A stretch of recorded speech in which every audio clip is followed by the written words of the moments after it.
I think that physician-led collaboration with a nurse practitioner is the safest and most efficient way to deliver specialized care or primary care in the state of Mississippi.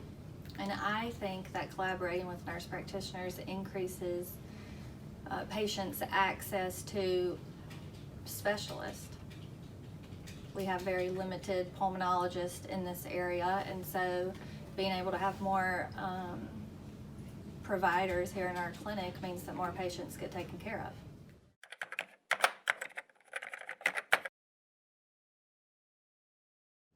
Anytime that I have abnormal imaging, I discuss it with the physicians. Given their residencies and fellowship training, they have such a higher grasp and knowledge on the images and what to do moving forward with those abnormal lung images. So once I notify them of what's abnormal on the chest images, they pursue either a bronchoscopy or biopsy or further procedure from there.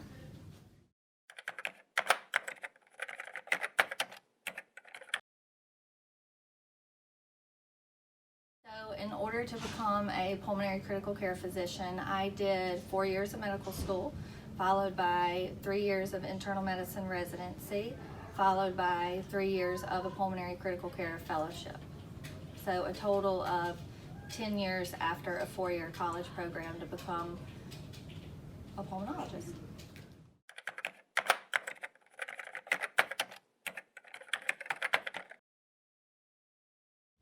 I had 4 years of training at Mississippi State University before going back to an associate's program where I became a registered nurse. And then following that, I went to MUW and received my bachelor's degree in nursing. And I worked for 5 years as a registered nurse at the bedside in the surgical intensive care unit before going back to the state's only brick and mortar program at MUW.